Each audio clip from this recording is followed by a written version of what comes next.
बड़ी खबर आ रही है, लीबिया को JF-17 देगा पाकिस्तान। $4 बिलियन में इस डील को किया गया। आसिम मुनीर की अगुवाई में ये डील हुई है। 16 JF-17 विमानों का सौदा हुआ है। लीबिया को JF-17 देगा पाकिस्तान। $4 बिलियन में इस डील पर मुहर लगी है। All right, moving on. Pakistan's Field Marshal Asim Munir has positioned his country as the protector of the Muslim world.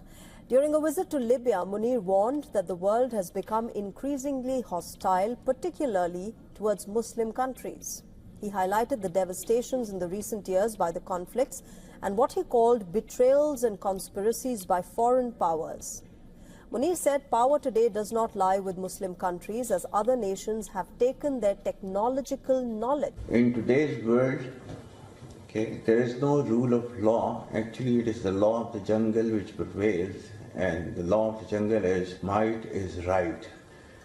And this might, which resides somewhere else today, and it's not there with the Muslim world, is essentially because of the possession of the knowledge that they have taken from us. Citing Pakistan's example, he said that the country has chosen to develop its own defense capabilities rather than relying on foreign powers. Munir also said that Pakistan is ready to share its experience, technology and assistance with Libya. So equipment and technology which is there with Pakistan is available for our brothers. In terms of any assistance that you need from Pakistan, that will be available at your doorstep. Islamabad has signed a deal worth over $4 billion to sell military equipment to the Libyan National Army. This despite a UN arms embargo on the North African country.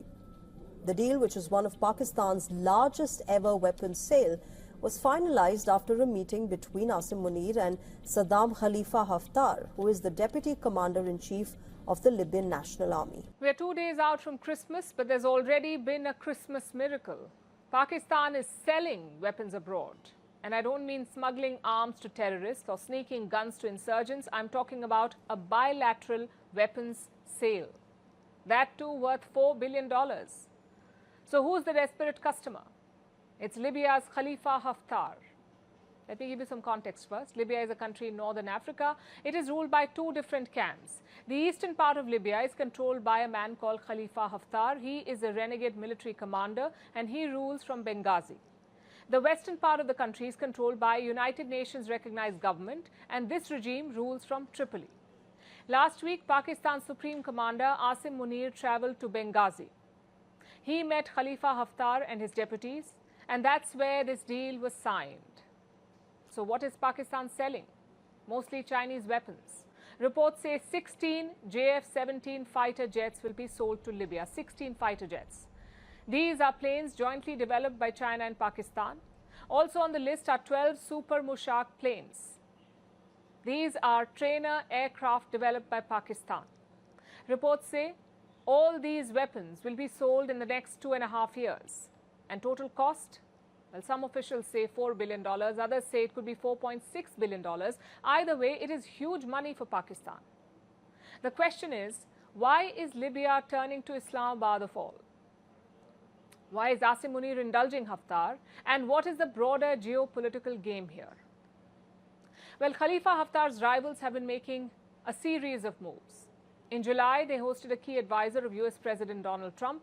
Then in September, the Tripoli regime sent a team to Washington. They secured investments and deals in the United States.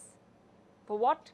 To develop Libya's rich energy resources. Remember, Libya holds around 48 billion barrels of oil. The plan is to use that oil to attract American money, and this probably worried Khalifa Haftar, because his key allies are Russia and the UAE. Now, Russia is fighting a war in Ukraine and the UAE is not a defense supplier. Maybe that's why Khalifa Haftar turned to Pakistan. He shares two things with Asim Munir. One, both men are field marshals, and two, both have close ties to the Gulf states. Maybe that prompted this deal. Now to the second question. Why did Asim Munir oblige? Well, why wouldn't he? Pakistan needs all the money it can get, and $4 billion is gold dust for them. Plus, Khalifa Haftar has control over large oil fields, so maybe Pakistan is hoping for more oil exports in the future. Which brings us to the final question. What is the broader geopolitical game here? Well, for Libya and Pakistan, this is like a reset. Libya was ruled by Muammar Gaddafi from 1969 to 2011. For a brief period, he had great ties with Pakistan. This was in the 1970s. In fact, in 1974, Gaddafi visited Lahore. Pakistan celebrated him by renaming the city's cricket stadium. Even today, it's called the Gaddafi Stadium. And even bigger is the nuclear link. US officials believe that Libya funded Pakistan's nuclear program, that they paid $100 million to it. In return, Libyan scientists got nuclear know-how. So my point is simple. There is a history of close strategic cooperation between Libya and Pakistan. Things turned bitter after the 1970s, but yes, there is a history. And by reviving that, Asim Munir's goals are clear. He is trying to build an Islamic coalition around him. He is billing Pakistan as the defender of Islam. We are 2 days out from Christmas, but there's already been a Christmas miracle. Pakistan is selling weapons abroad. And I don't mean smuggling arms to terrorists or sneaking guns to insurgents. I'm talking about a bilateral weapons sale. That too worth $4 billion. So who's the desperate customer? It's Libya's Khalifa Haftar. Let me give you some context first. Libya is a country in northern Africa. It is ruled by two different camps. The eastern part of Libya is controlled by a man called Khalifa Haftar. He is a renegade military commander and he rules from Benghazi. The western part of the country is controlled by a United Nations recognized government, and this regime rules from Tripoli. Last week, Pakistan's Supreme Commander Asim Munir traveled to Benghazi. He met Khalifa Haftar and his deputies, and that's where this deal was signed. So what is Pakistan selling? Mostly Chinese weapons. Reports say 16 JF-17 fighter jets will be sold to Libya, 16 fighter jets. These are planes jointly developed by China and Pakistan. Also on the list are 12 Super Mushak planes. These are trainer aircraft developed by Pakistan. Reports say all these weapons will be sold in the next 2.5 years. And total cost? Well, some officials say $4 billion, others say it could be $4.6 billion. Either way, it is huge money for Pakistan. The question is, why is Libya turning to Islamabad of all? Why is Asim Munir indulging Haftar? And what is the broader geopolitical game here? Well, Khalifa Haftar's rivals have been making a series of moves. In July, they hosted a key advisor of US President Donald Trump. Then in September, the Tripoli regime sent a team to Washington. They secured investments and deals in the United States. For what? To develop Libya's rich energy resources. Remember, Libya holds around 48 billion barrels of oil. The plan is to use that oil to attract American money, and this probably worried Khalifa Haftar, because his key allies are Russia and the UAE. Now, Russia is fighting a war in Ukraine, and the UAE is not a defense supplier. Maybe that's why Khalifa Haftar turned to Pakistan. He shares two things with Asim Munir. One, both men are field marshals, and two, both have close ties to the Gulf states. Maybe that prompted this deal. Now to the second question. Why did Asim Munir oblige? Well, why wouldn't he? Pakistan needs all the money it can get, and $4 billion is gold dust for them. Plus, Khalifa Haftar has control over large oil fields, so maybe Pakistan is hoping for more oil exports in the future. Which brings us to the final question. What is the broader geopolitical game here? Well, for Libya and Pakistan, this is like a reset. Libya was ruled by Muammar Gaddafi from 1969 to 2011. For a brief period, he had great ties with Pakistan. This was in the 1970s. In fact, in 1974, Gaddafi visited Lahore. Pakistan celebrated him by renaming the city's cricket stadium. Even today, it's called the Gaddafi Stadium. And even bigger is the nuclear link. US officials believe that Libya funded Pakistan's nuclear program, that they paid $100 million to it. In return, Libyan scientists got nuclear know-how. So my point is simple. There is a history of close strategic cooperation between Libya and Pakistan. Things turned bitter after the 1970s, but yes, there is a history.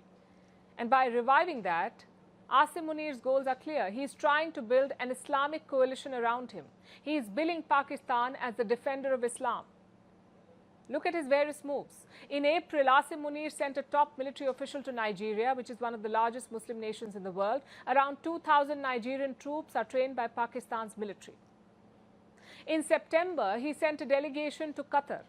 The same month, he secured a mutual defense treaty with Saudi Arabia. The deal describes an attack on one as an attack on both. Basically, Pakistan promised to defend Saudi Arabia in case of an attack. In return, Riyadh has given Munir their highest civilian honor. Then in October, Asim Munir traveled to Jordan. He held defense talks with his Jordanian counterpart. And this month, in December, he traveled to Indonesia. All these moves have the same goal, to position Pakistan as a defender of Islamic nations, whether it's through treaties or training or weapons. Now, we won't tell these countries how to conduct their foreign policy, but just a small bit of advice. Do not fall for Asim Munir's military pitch. He claims the JF-17 jets shot down Rafale planes, that Chinese missiles destroyed Russian S-400 systems, all claims devoid of any truth. So be mindful of Pakistan's business pitches. As for India, the message is clear. Pakistan's diplomatic campaign must be countered. Munir is using his centralized powers to strike deals at record pace. He doesn't need parliamentary approvals. He doesn't need to consult anyone. If it helps him, if it works for him, Munir will do it. India, on the other hand, moves with caution. We put national priorities over personal interests. In the long run, India's approach will deliver, but in the short term, it should be wary of Pakistan's move. बरतानवी खबरसां इदारे Reuters का कहना है कि पाकिस्तान ने मशरकी Libya की फौज को जंगी साजो सामान फरोख्त करने के लिए $4 अरब से ज्यादा का एक मुआहदा किया है। इसे अब तक पाकिस्तान की सबसे बड़ी असलहा की डील करार दिया जा रहा है, लेकिन इस्लामाबाद ने इसकी तस्दीक या तरदीद नहीं की है। लेकिन रुकिए, क्या आपको मालूम है कि आज का लीबिया कैसा है? लीबिया दरअसल दो हुकूमतों के दरमियान बटा हुआ है। मगरबी हिस्से के रहनुमा वज़ीर-ए-आज़म अब्दुल हमीद दबेबा हैं, जबकि मशरकी इलाका फील्ड मार्शल खलीफा हफ्तर के पास है। असलहा की फरोख्त के मुआहदे की खबर पाकिस्तान की मुसल्लह अफवाज के कमांडर और army chief field marshal Syed Asim Munir के गुज़िश्ता दिनों लीबिया के दौरे और फील्ड मार्शल खलीफा हफ्तर से मुलाकात के बाद सामने आई है। लेकिन रुकिए, अभी ये भी वाज़िया नहीं है कि क्या ये मुआहिदा अक़वाम मुत्तहिदा की इजाज़त से हुआ है या नहीं, क्योंकि उस आलमी इदारे ने इस शमाली अफ्रीकी मुल्क पर हथियारों की खरीदो फरोख्त की पाबंदी लगा रखी है। इंडिपेंडेंट उर्दू ने पाकिस्तान की वज़ारत ख़ारजा से जब राब्ता किया तो इस हवाले से कोई भी जवाब मौसूल नहीं हुआ। लेकिन यहाँ आपके लिए ये जानना ज़रूरी है कि आखिर खलीफा हफ्तर हैं कौन? खलीफा हफ्तर लीबिया की अरब आर्म फोर्सेस के कमांडर इन चीफ हैं, जबकि लेफ्टिनेंट जनरल सदाम, जो कि उनके साहबजादे हैं, वो इस फोर्सेस के कमांडर इन चीफ हैं। ताहम वो बैन अल-अक़वामी बरादरी की जानिब से तस्लीम की गई लीबिया की हुकूमत की मुसल्लह अफवाज के कमांडर नहीं है। उनके लिए वो एक बागी रहनुमा है जो कि मशरकी लीबिया पर काबिज है। उन्हें 1987 में चाड में हिरासत में लिया गया, जिसके बाद गद्दाफी ने उनसे कता ताल्लुक़ कर लिया। बाद में वो अमरीकी हमायत याफ्ता अपोजिशन से मुंसलिक हो गए। वज़ीर-ए-आज़म अब्दुल हमीद दबेबा की सरबराही में अक़वाम मुत्तहिदा की तस्लीम शुदा कौमी इत्तेहाद की हुकूमत मगरबी लीबिया के ज़्यादातर हिस्से को कंट्रोल करती है, जबकि हफ्तर का LNA मशरक और जनूब को कंट्रोल करता है, बशमूल बड़ी ऑयल फील्ड्स, और वो मगरबी हुकूमत के इख्तियार को तस्लीम नहीं करता है। 1990 की दहाई में खलीफा हफ्तर को अमरीकी कमांडोज ने एक खसूसी ऑपरेशन में बचाया और अमरीका मुंतकिल कर दिया, जहाँ उन्हें अमरीकी शहरियत भी दी गई। इस्लामाबाद ने अक़वाम मुत्तहिदा की लीबिया में मामनत मिशन के मस्बत किरदार की भी तारीफ़ की थी। पाकिस्तान का तराबलस में सफारतखाना भी है और स्कूल भी चला रहा है। रॉयटर्स के मुताबिक पाकिस्तान की अब तक की सबसे बड़ी हथियारों की फ़रोख्त की डील से बज़ाहिर ये वाज़ेह होता है कि इस्लामाबाद मुनक़सिम लीबिया के दोनों हुक्मरानों से ताल्लुकात रखना चाहता है।